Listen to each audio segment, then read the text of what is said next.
Hello and welcome to Huawei Travel Guide. My name is Julia and I'm going to be your host for the wonderful capital of Belarus, the city of Minsk. The unbeaten track for many tourists that can offer a fun and unusual getaway. So if you've done 3 to 5 days and fly into the country by plane, you don't need a visa. The world is your oyster! On the way from the airport, there is no way for you to miss the Mount of Glory.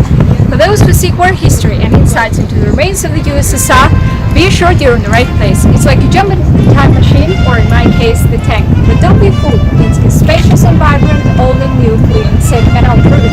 Welcome to Minsk!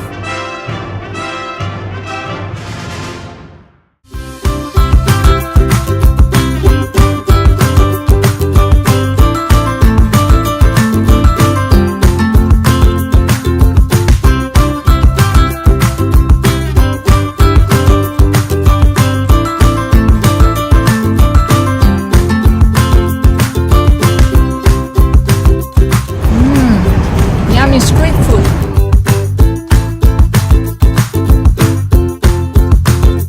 So basically this is a tradition when you have the, let's say the gathering of friends or guests. So before you actually leave, there is a sort of a very last drink at that place, which is called nazadvsssr. So, and then you have to eat something quickly, so kind of like to... Before you survive. No, before, after. Okay. Straight So after. drink and eat. The drink is...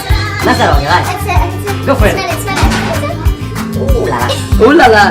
Go ahead. Yes, I would. Whatever you choose, good. Okay.